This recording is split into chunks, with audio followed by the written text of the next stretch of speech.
بسم الله الرحمن الرحيم. الحمد لله الذي أنزل على عبده الكتاب ولم يجعل له عوجا قيما لينذر بأسا شديدا من لدنه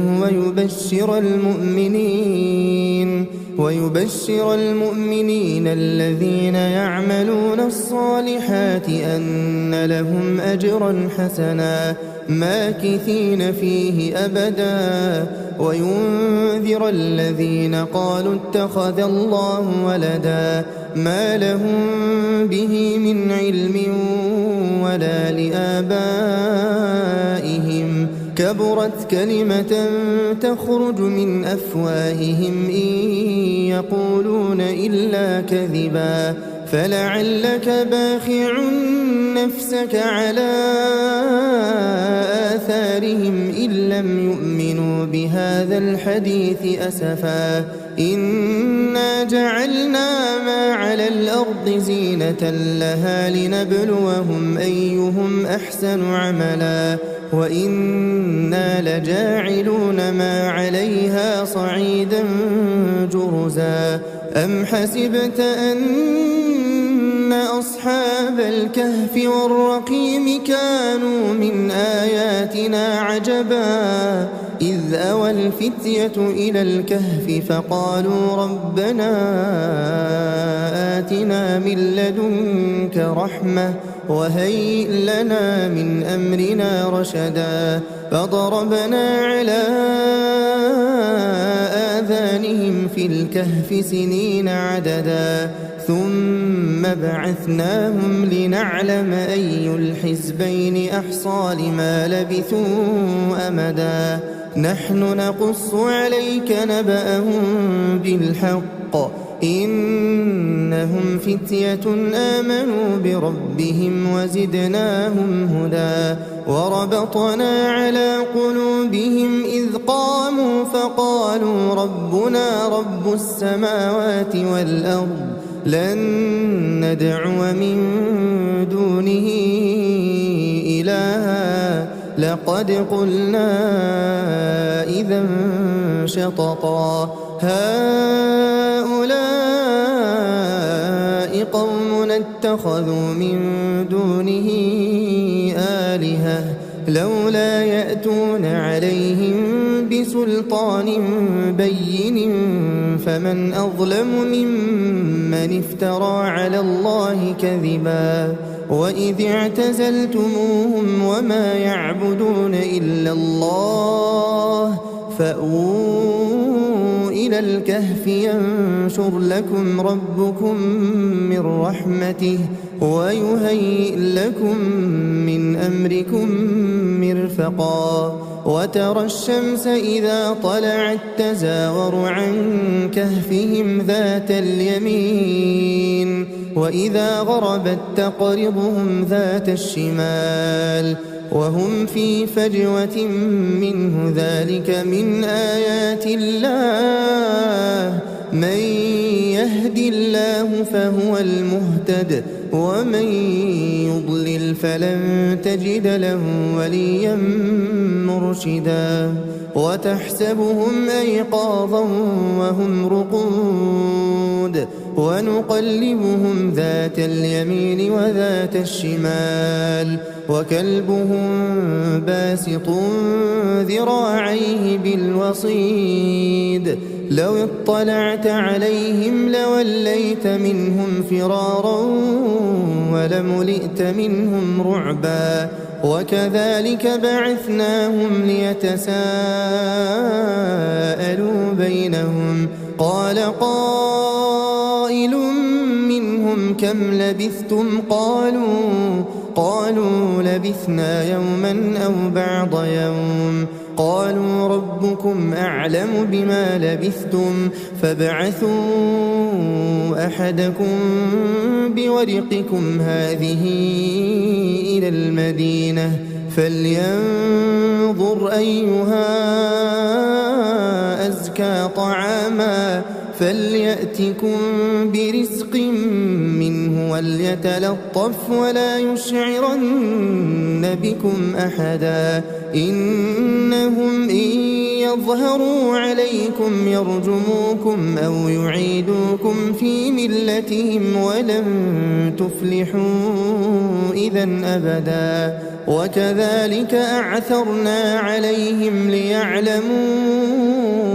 أن وعد الله حق وأن الساعة لا ريب فيها إذ يتنازعون بينهم أمرهم فقالوا بنوا عليهم بنيانا ربهم أعلم بهم قال الذين غلبوا على أمرهم لنتخذن عليهم مسجدا سيقولون ثلاثة رابعهم كلبهم ويقولون خمسة سادسهم كلبهم رجما بالغيب ويقولون سبعة وثامنهم كلبهم قل ربي أعلم بعدتهم ما يعلمهم إلا قليل فلا تمار فيهم إلا مراء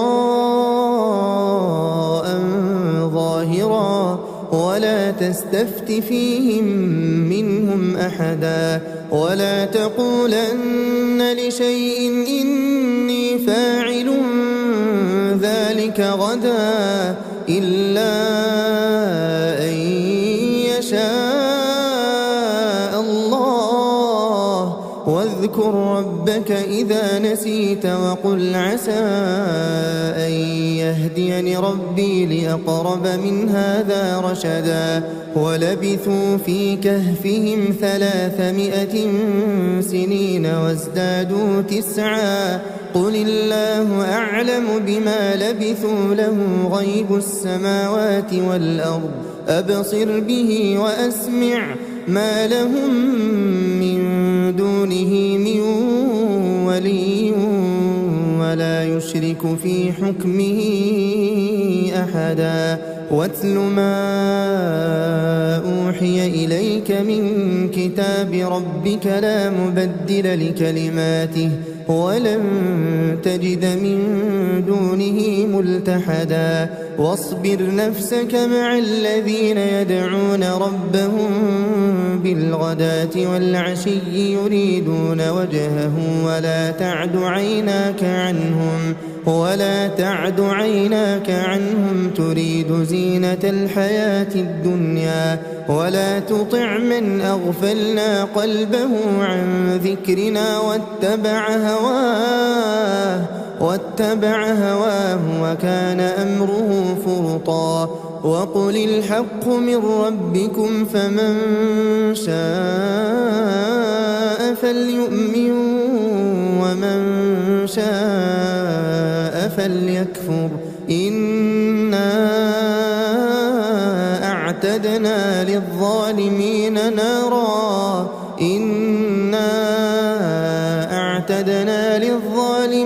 نارا أحاط بهم سرادقها وإن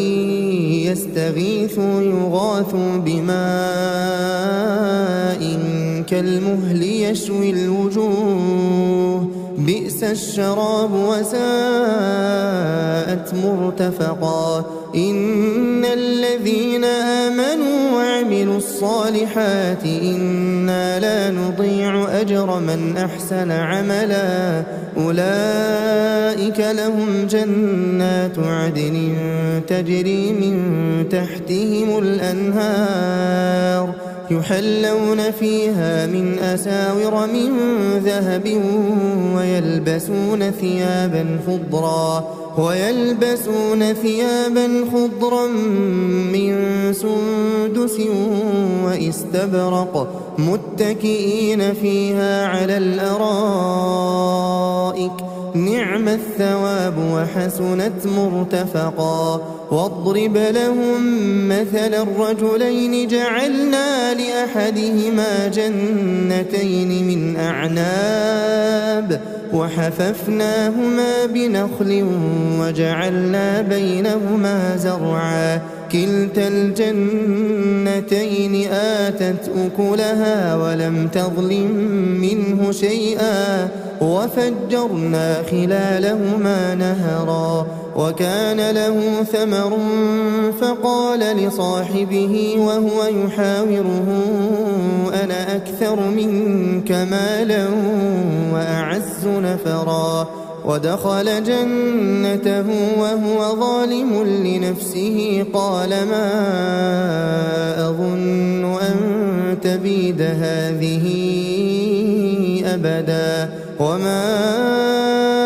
أظن الساعة قائمة ولئن رددت إلى ربي لأجدن خيرا منها منقلبا قال له صاحبه وهو يحاوره أكفرت بالذي خلقك من تراب ثم من نطفة ثم سواك رجلا لكن هو الله ربي ولا أشرك بربي أحدا ولولا إذ دخلت جنتك قلت ما شاء الله لا قوة إلا بالله إن ترني أنا أقل منك مالا وولدا فعسى ربي أن يؤتيني خيرا من جنتك ويرسل عليها حسبانا من السماء فتصبح صعيدا زلقا أو يصبح ماؤها غورا فلن تستطيع له طلبا وأحيط بثمره فأصبح يقلب كفيه على ما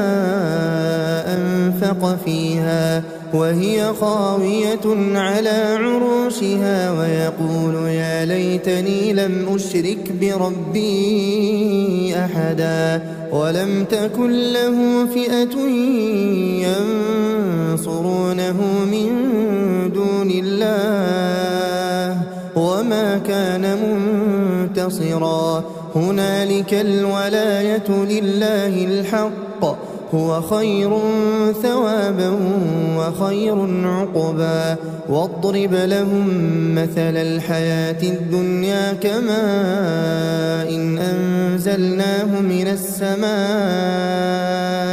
فاختلط به نبات الأرض فأصبح هشيما تذروه الرياح وكان الله على كل شيء مقتدرا المال والبنون زينة الحياة الدنيا والباقيات الصالحات خير عند ربك ثوابا وخير أملا ويوم نسير الجبال وترى الأرض بارزة وحشرناهم فلم نغادر منهم أحدا وعرضوا على ربك صفا لقد جئتمونا كما خلقناكم أول مرة بل زعمتم أن لن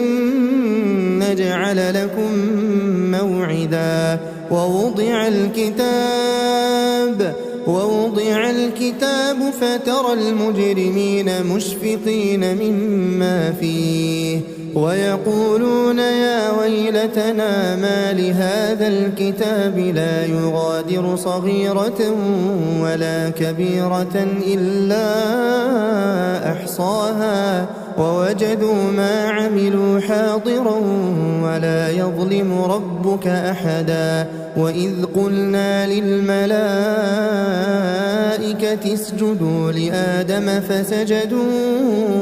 إلا إبليس كان من الجن ففسق عن أمر ربه أفتتخذونه وذريته أولياء من دوني وهم لكم عدو بئس للظالمين بدلا ما أشهدتهم خلق السماوات والأرض ولا خلق أنفسهم وما كنت متخذ المضلين عضدا ويوم يقول نادوا شركائي الذين زعمتم فدعوهم فلم يستجيبوا لهم وجعلنا بينهم موبقا ورأى المجرمون النار فظنوا أنهم مواقعوها ولم يجدوا عنها مصرفا ولقد صرفنا في هذا القرآن للناس من كل مثل وكان الإنسان أكثر شيء جدلا وما منع الناس أن يؤمنوا إذ جاءهم الهدى ويستغفروا ربهم إلا أن تأتيهم سنة الأولين أو يأتيهم العذاب قبلا وما نرسل المرسلين إلا مبشرين ومنذرين ويجادل الذين كفروا بالباطل ليدحضوا به الحق واتخذوا آياتي وما أنذروا هزوا ومن أظلم ممن ذكر بآيات ربه فأعرض عنها ونسي ما قدمت يداه إنا جعلنا على قلوبهم أكنة أن يفقهوه وفي آذانهم وقرا وإن تدعهم إلى الهدى فلن يهتدوا إذا أبدا وربك الغفور ذو الرحمة لو يؤاخذهم بما كسبوا لعجل لهم العذاب بل لهم موعد لن يجدوا من دونه موئلا وتلك القرى أهلكناهم لما ظلموا وجعلنا لمهلكهم موعدا وإذ قال موسى لفتاه لا أبرح حتى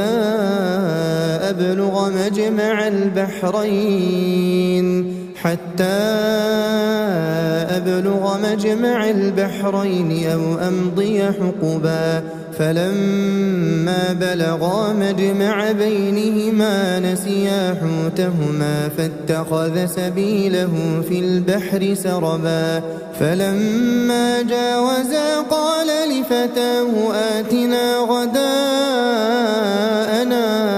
لقد لقينا من سفرنا هذا نصبا قال أرأيت إذ أوينا إلى الصخرة فإني نسيت الحوت وما أنسانيه إلا الشيطان أن أذكره واتخذ سبيله في البحر عجبا قال ذلك ما كنا نبغي فارتدا على آثارهما قصصا فوجدا عبدا من عبادنا آتيناه رحمة من عندنا وعلمناه من لدنا علما قال له موسى هل أتبعك على أن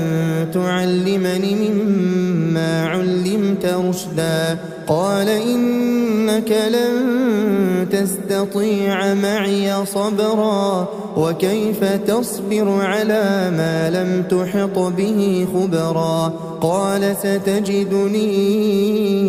إن شاء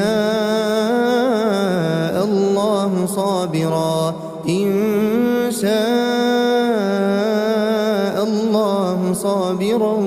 ولا أعصي لك أمرا قال فإن اتبعتني فلا تسألني عن شيء حتى أحدث لك منه ذكرا. فانطلقا حتى إذا ركبا في السفينة خرقها قال أخرقتها لتغرق أهلها لقد جئت شيئا إمرا. قال ألم أقل إنك لن تستطيع معي صبرا. قال لا تؤاخذني بما نسيت ولا ترهقني من أمري عسرا. فانطلقا حتى إذا لقيا غلاما فقتله قال أقتلت نفسا زكية بغير نفس لقد جئت شيئا نكرا. قال ألم أقل لك إنك لن تستطيع معي صبرا. قال إن سألتك عن شيء بعدها فلا تصاحبني قد بلغت من لدني عذرا. فانطلقا حتى إذا أتيا أهل قرية استطعما أهلها فأبوا أن يضيفوهما فوجدا فيها جدارا يريد أن ينقض فأقامه. قال لو شئت لاتخذت عليه أجرا. قال هذا فراق بيني وبينك سأنبئك بتأويل ما لم تستطع عليه صبرا. أما السفينة فكانت لمساكين يعملون في البحر فأردت أن أعيبها وكان وراءهم ملك يأخذ كل سفينة غصبا. وأما الغلام فكان أبواه مؤمنين فخشينا أن يرهقهما طغيانا وكفرا. فأردنا أن يبدلهما ربهما خيرا منه زكاة وأقرب رحما. وأما الجدار فكان لغلامين يتيمين في المدينة وكان تحته كنز لهما وكان أبوهما صالحا. فأراد ربك أن يبلغا أشدهما ويستخرجا كنزهما رحمة من ربك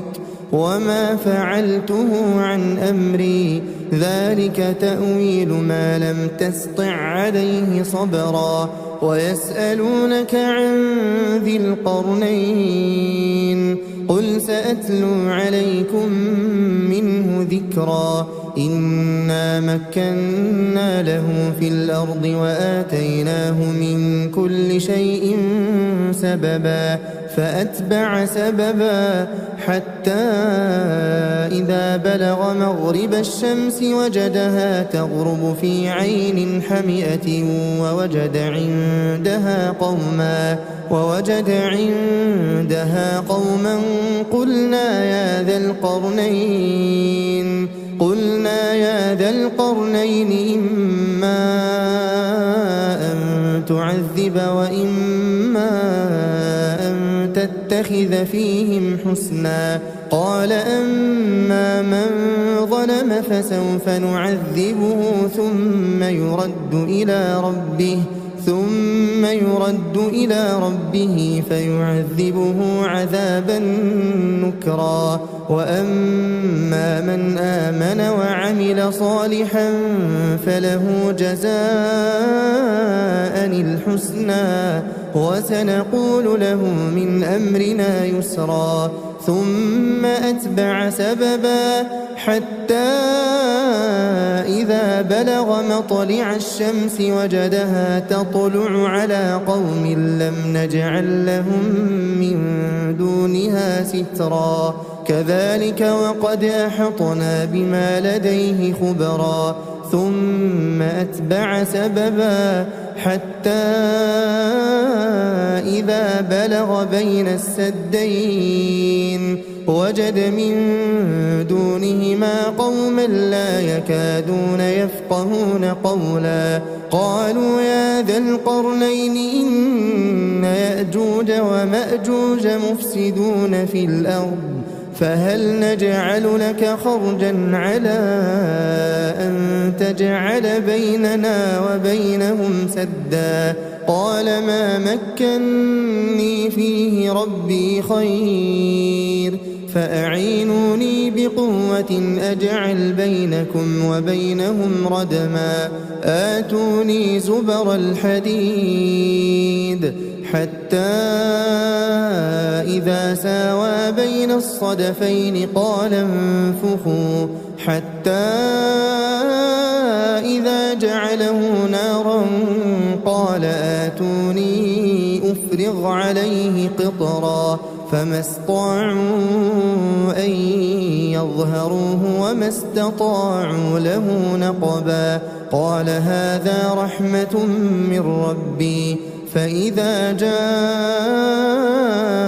وعد ربي جعله دكاء وكان وعد ربي حقا وتركنا بعضهم يومئذ يموج في بعض ونفخ في الصور فجمعناهم جمعا وعرضنا جهنم يومئذ للكافرين عرضا الذين كانت أعينهم في غطاء عن ذكري وكانوا لا يستطيعون سمعا أفحسب الذين كفروا أن يتخذوا عبادي من دوني أولياء إنا أعتدنا جهنم للكافرين نزلا قل هل ننبئكم بالأخسرين أعمالا الذين ضل سعيهم في الحياة الدنيا وهم يحسبون أنهم يحسنون صنعا أولئك الذين كفروا بآيات ربهم ولقائه فحبطت أعمالهم فلا نقيم لهم يوم القيامة وزنا ذلك جزاؤهم جهنم بما كفروا واتخذوا آياتي ورسلي هزوا إن الذين آمنوا وعملوا الصالحات كانت لهم جنات الفردوس نزلا خالدين فيها لا يبغون عنها حولا قل لو كان البحر مدادا لكلمات ربي لنفد البحر قبل أن تنفد كلمات ربي ولو جئنا بمثله مددا قل إنما أنا بشر مثلكم يوحى إلي أنما إلهكم إله واحد فمن كان يرجو لقاء ربه فليعمل عملا